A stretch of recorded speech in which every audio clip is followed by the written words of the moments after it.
Hi, I'm Mrs. Gill, the principal of Silver Lake Regional High School. On behalf of all of us here, I'd like to thank all of our veterans for joining us today and thank them for their service to our country.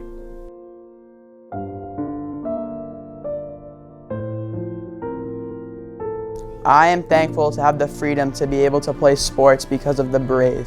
I have freedom to get education because of the brave. I have freedom to travel the world because of the brave. I have freedom of economic opportunity because of the brave. I have freedom of education because of the brave.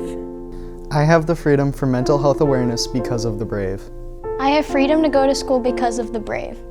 I have freedom to bear arms because of the brave. I have freedom to do what I love because of the brave. I have the freedom of personal identification because of the brave. I have freedom from mass shootings because of the brave. I have the freedom for healthcare at any age because of the brave. I am grateful to have the freedom to live my life any way that I want to because of the brave. I have freedom to create my own unique art because of the brave. Our flag does not fly because the wind moves. It flies with the last breath of each soldier who died protecting it.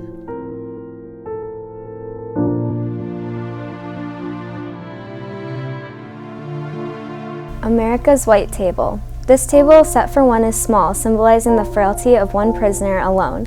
It is set for one, symbolizing the fact that some are missing from our ranks. The tablecloth is white, symbolic of the purity of their intentions to respond to their country's call to arms. The black napkin represents the sorrow of captivity. The single red rose in the vase signifies the blood that many shed to ensure the freedom of the United States of America. This rose also reminds us of the family and friends of our missing comrades who keep the faith awaiting their return. The yellow ribbon on the vase represents the yellow ribbon worn on the lapels of thousands who demand proper accounting of our comrades who are not among us.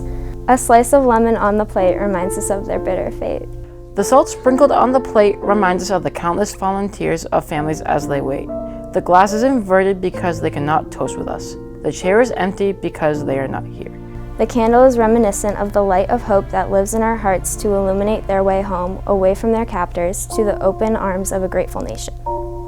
I'd like to thank my grandfather, Grandpa Vanis, for all of his service that he's done.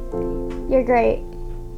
I would like to thank my brother and all the veterans for their service. I would like to thank my grandfather and all the other veterans for their service.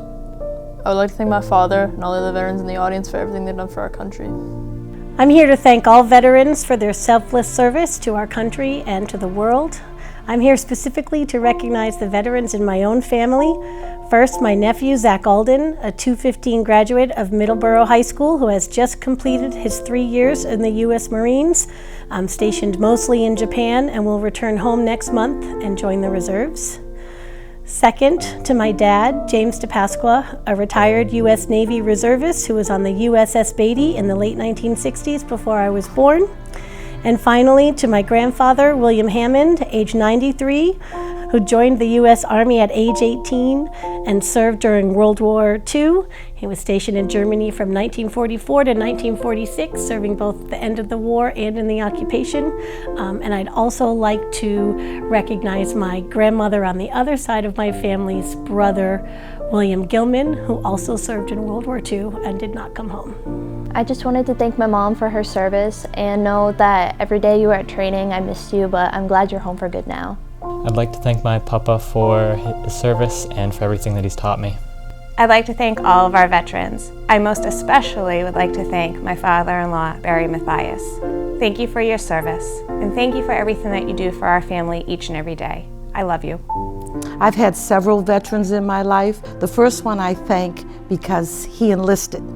During the Vietnam era, as you know, most of the veterans were drafted, but he felt a need to enlist and fight for his country. And also, if you remember the time period, it was when the United States wasn't all that conducive to African Americans. So I thank him for that, and he's still proud of it to this day. The second veteran that I now have in my life, who is his father and is 91, was in between the World War II and Korean conflict. And what he does is he keeps alive the Tuskegee Airmen so they won't be forgotten. Because even within people of color, the history of the Tuskegee Airmen have been cut short or forgotten. The children that have come forward or the students have said, thank you for education, but I also want to thank the veterans because I have freedom of religion. I would like to take this opportunity to once again thank all of our veterans for being here today, but especially to my favorite veteran, my dad. I love you and thank you for your service. I am thankful to all of the veterans who have risked their lives to serve our country, and a special thanks to my Uncle Kevin for his sacrifice. On behalf of the Silver Lake community, happy Veterans Day to all.